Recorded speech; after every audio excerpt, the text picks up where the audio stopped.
Nigeria, as an emerging market, recorded some level of appreciable growth in some key economic parameter in 2019. The marginal growth, which cuts across the real sector of the economy, resulted in an uptick in gross domestic products from 2.1% in the second quarter of 2019 to 2.3% in the third quarter of the same year, while the nation's external reserves had a good outlook. Now, economic policies introduced by the federal government to further drive a sustainable economy encouraged more foreign direct investment with huge impact on the nation's revenue generation in providing an economically viable system for both foreign and domestic business to strive. The Apex Bank, in the year under review at Monetary Policy Committee meeting, lowered interest rates by 13.5%, as well as provided enough liquidity in the system to ensure the stability of the naira. Now, inflation in the year under review, however, had a slight increase of over 11%, with various measures put in place to address it. Today on Panorama from the Lagos Network Center, we will be taking a look at some economic gains and losses recorded in 2019. I am Jennifer Igwe. Stay tuned.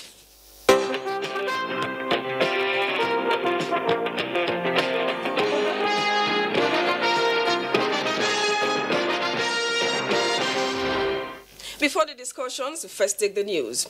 Now, a crucial meeting of National Security Council has ended in Abuja with resolve by members to put an end to the menace of terrorism, insurgency, and other heinous criminal activities in the country by the year 2020. Already, the council chaired by President Muhammadu Buhari has announced plans to begin tactical withdrawal of the nation's military from internal security operations. State House correspondent Adamu Sambo has details. President Muhammadu Buhari presiding the National Security Council meeting, which lasted about 4 hours, was held behind closed doors. In attendance were the Minister of Defense, the National Security Advisor, Service Chiefs, and the Inspector General of Police, Chief of Defense Intelligence, Director General of the Department of State Services, and the Secretary to the Government of the Federation. Participants critically appraised Nigeria's security profile in the year 2019, with particular emphasis on the ongoing operations within the country and across the sub-region. It was generally agreed and noted that the security agencies have done their very best in ensuring that the deliverables are made clear. Just 2 weeks back, we have had over 27 attacks by Boko Haram and ISWAP in the northeast alone. And our gallant troops out there were able to repel these attacks and even take out some of their commanders. It is our wish to have the insurgency and terrorism issues resolved once and for all, to enable us focus on matters of development. At the meeting, President Muhammadu Buhari appreciated the military and other security services for the improved security situation across Nigeria, saying, however, that a lot still needs to be done towards guaranteeing sustainable peace and development. Mr. President has directed that the Council and the members of armed forces ensure a peaceful society in 2020, and to that effect, we are more than determined to continue from where we stopped in 2019 and to ensure that we sustain our various operations to ensure a secure Nigeria for all of us. Meanwhile, the National Security Council has resolved to ensure tactical withdrawal and replacement of the military with the Nigeria police personnel from internal security operations across the country. For those areas that we believe the military has been able to achieve the desired objectives, that in the first quarter of next year, the civil authority will be preparing to take back those responsibilities as the military draws back on its forces in those areas to enable it focus its attention on other emerging threats and areas of concern. The nation is procuring equipment for the military. It therefore means that rather than have boots on ground, we're looking at technology-backed surveillance that will enable the military to react more efficiently and effectively. And with that, it is also believed that Nigerian police will take the lead in containing the security in such areas that must have been assessed to be in their right place to sustain. The National Security Council meeting was the last for the year 2019. From the State House, Adamu Sambu, NTA News. Now, the federal government has cleared the air over certain concerns over the nation's debt profile, with the assurances that there is no cause for alarm as is being insinuated. Information and Culture Minister Lai Mohammed gave the assurance at a media briefing in Lagos. Anthony Forson reports.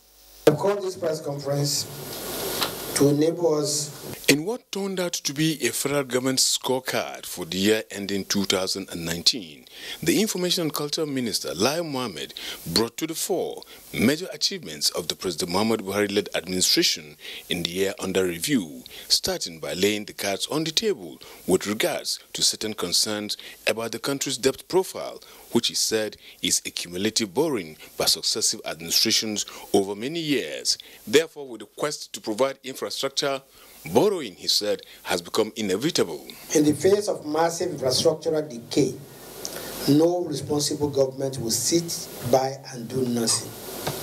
This administration's borrowing, therefore, is aimed at revamping our infrastructural deficit, including roads, bridges, railways, waterways, and power, to help unleash the potential of the nation's economy.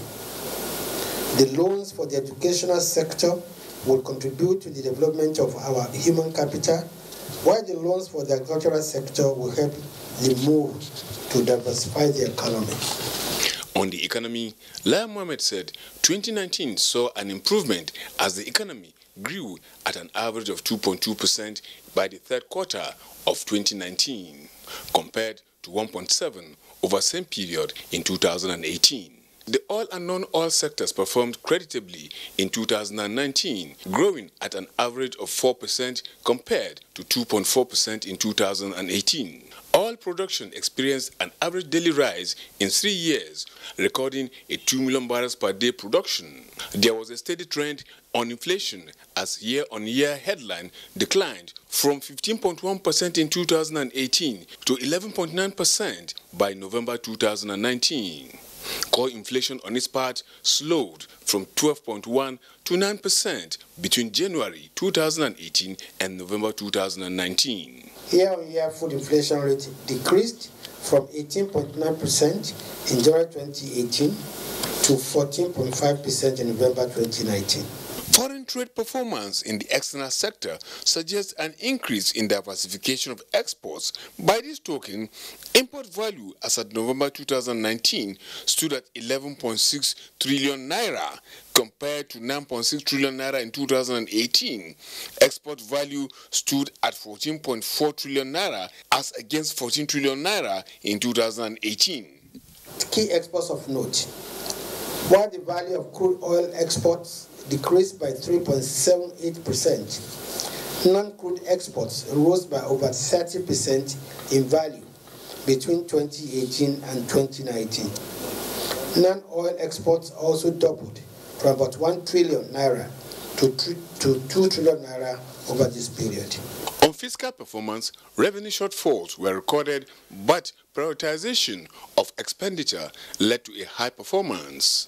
Breaking down the total aggregate revenue position put at 2 trillion naira or 58% of pro rata target, the minister explained that all revenue hit 49% performance. Company income tax stood at 349 billion naira, value added tax 81 billion naira, and customs collection 184 billion naira. Capital importation, as it concerns direct foreign investment, got close to $20 billion, which is 34% higher than $15 billion recorded in third quarter of 2018. Apart from banking and shares, the minister said major sectors that witnessed high volume of capital inflow in the year under review are telecommunications, production, and services.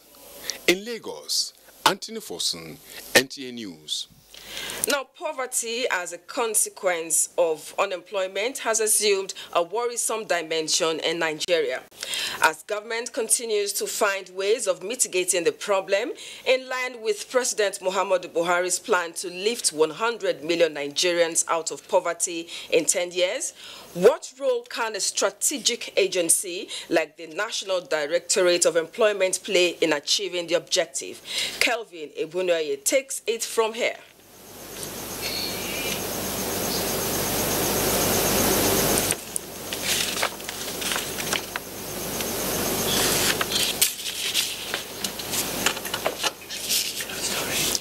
Okay, we'll bring that story in the course of the bulletin. Now, the year 2019 was a mix of economic high and low, with government making decisive policies aimed at promoting growth across sectors. Ruth Ario Samuel, in this report, examines the impact and achievements in the nation's economic sector. The heartbeat of any nation is its economy. The economy of Nigeria is a middle-income mixed economy and emerging market with expanding manufacturing, financial service, communications technology, and entertainment sectors. It is ranked as the 27th largest economy in the world in terms of nominal GDP and the 22nd largest in terms of purchasing power parity. The country's economy, no doubt, witnessed a huge turnaround with GDP growth of 2.28% in the year 2019, as highlighted by economic experts. We had a positive GDP growth. This time last year, we were talking about GDP growth of about 1.9% GDP growth. 2 or 3 years ago, we were in recession. But as at Q3 2019, we had a GDP growth of 2.28. So given the trend of performance in GDP growth, I think that has been a good development. It shows that at least something positive is happening in the economy for us to maintain that kind of growth trajectory. With the land border closure in the year under review and clamp down on importation, the nation was able to generate millions in revenue. Throughout our collective efforts and efficient strategies put in place, the Area Command was able to collect a total sum of 432,732,818,554 naira 19 kobo.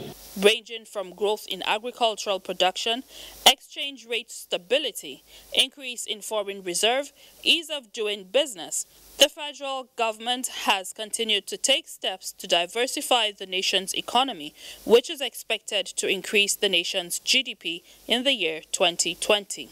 In Lagos, Ruth Ario Samuel, NTA News. Thank you, Ruth. Now, like we rightly saw in that report, it shows a remarkable gain in the nation's economy in 2019. Now, joining me on the program today to discuss more on this, I have the Vice President of the Lagos Chamber of Commerce and Industry, Gabriel Idahosa. Welcome to our studios. Thank you. Now, what is your assessment of the macroeconomic performance in year 2019? Well, if you are looking at where we were the year before, you will say there are some reasonable indications of progress in certain sectors of the economy. If you look at agriculture, you will say we have had some significant progress. If we look at manufacturing, we are still struggling with the key issues that are there. If you look at entertainment, we are doing quite well. It's growing. Generally in the services area, telecom, tourism to some extent, we are growing. But if you look at where we ought to be. We used to be a member of what is called the 7% club. The 7% club, countries who have been growing consistently at 7%. We have left that club, and we are doing 2%, 2.3, 2.5. And relative to 2018, 2017, we seem to be recovering from recession. But overall, as a country, we still have a lot of work to do to position ourselves for real economic growth. There is nominal economic growth from 0 during recession or minus to 2.1, 2.2, 2.9, almost 3%. But if the population is growing at 3%, 2.9, 3%, the real growth is still negative because we are growing below 3%. It is when we grow beyond 3% on a consistent basis and we are moving towards 4, 5% that we will begin to see significant growth. So we have succeeded in stemming the recession. We have recovered a growth trajectory. We are now growing. But at the macro level, we are yet to get back to the level where we can deal with the growth challenges we have. Because we have to grow at a certain percentage that can enable us deal with the issue of significant poverty. For so more than 50% of the economy. We're not at the height we should be. Certainly not. If we are growing below, say, 4.5, 5%, at any time in Nigeria, we are not growing fast enough. But some economic policies and initiatives were introduced in 2019. What impact do you think they made? They have made, for example, in agriculture, we can see the impact. We are moving steadily towards self-sufficiency in a number of products, and we are likely to be there by the end of this year, especially with the border situation. So we are seeing the impact in that area. The general improvement in ease of doing business has encouraged entrepreneurship. A lot of people are able to start businesses now. It's very easy to incorporate companies in Nigeria now. It's about 2 or 3 days to 10 days at the most. There's improved access to finance. Most of the banks are rapidly increasing credit, propelled by the central bank regulation on the deposit lending ratios. So all of that is propelling the economy to grow. The growth is coming, but it is going at in a range of 2 to 3% and continues at that range, which is good. It's much better than recession. But we have to see how we can jumpstart another wave of growth to move from 2 to 3% to something like 4 to 5% before getting back to the 7% club where we truly belong. If we want to take the potential that we have always had, not only in the country, but in Africa, and the resources that we have. So let's go to the Executive Order 005 for planning and execution of projects, promotion of Nigerian content and contracts, and science and engineering. What impact did that also make?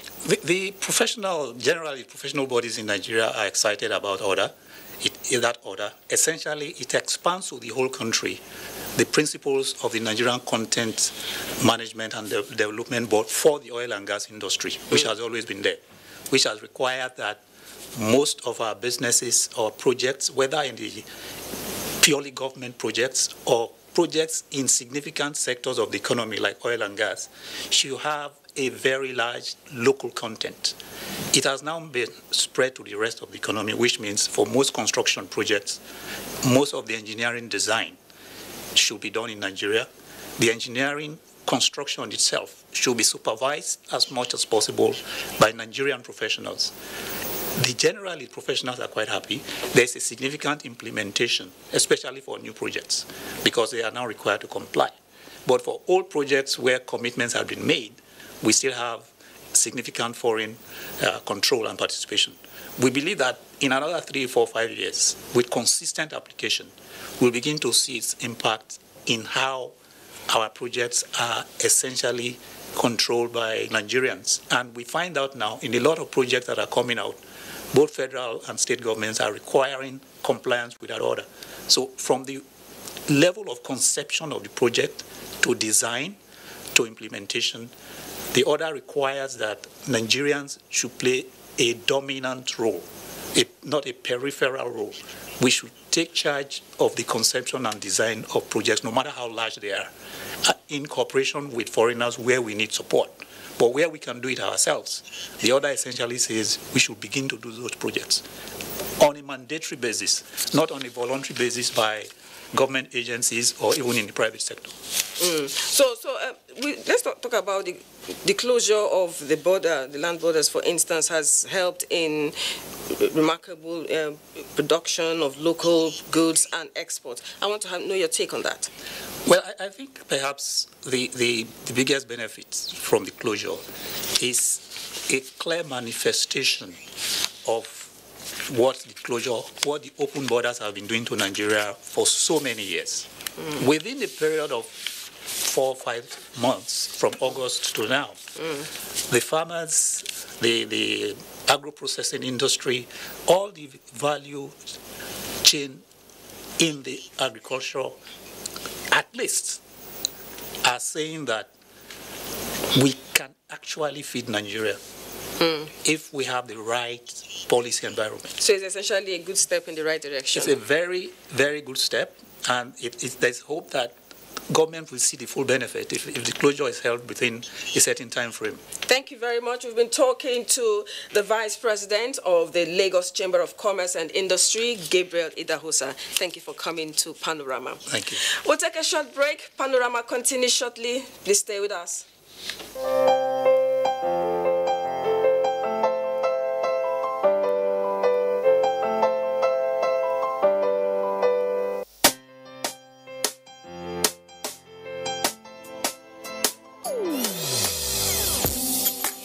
Call of change, stand up, Nigeria. Change is here and it's going to stay. Change begins with you. Oh yeah, make we go. So let the change begin from within. Look at you, oh Gerula. Change begins with you and me. Change begins with me.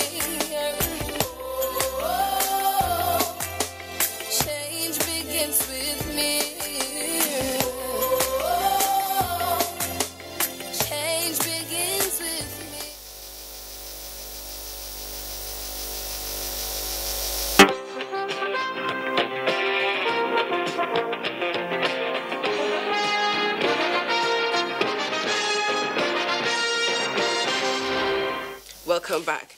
And on road safety, the Federal Road Safety Corps says it has deployed the use of alcohol star and breathalyzer nationwide to test drivers randomly to determine the alcohol level before embarking on a journey. This is to enable the Corps reduce avoidable road accidents in the country. Personnel of FRSC conducted a test on some drivers on the Lagos-Ibadan Expressway. It has been said that one of the reasons for increase in road crashes during festive periods is drunkenness. To curb this ugly trend that has claimed lives over the years, the Federal Road Safety Corps deemed it fit to randomly conduct alcohol level tests for drivers using breathalyzer and alcoholista. This one is disposable alcoholizers. It's on the spot. As soon as you just blow air into it correctly, then we'll discover the alcoholic level in you. If it entails where you can still manage to drive, we'll allow you to drive. But once it surpasses the normal level, which is 0.08, then you are not allowed to drive any longer. You have to impound your vehicle and look for another vehicle to carry on with your passenger. So important is the awareness campaign that we are going to continue.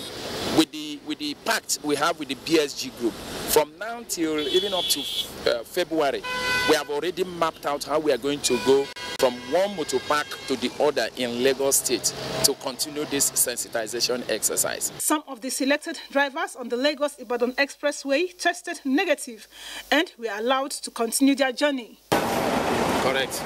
Nothing. Towards making the highways safer during the Yuletide, the Federal Road Safety Corps mobilized more than 30,000 personnel patrol vehicles, ambulances and motorbikes along designated routes. In Lagos, Annie Daniels, NTN News. Up next is Sports Update.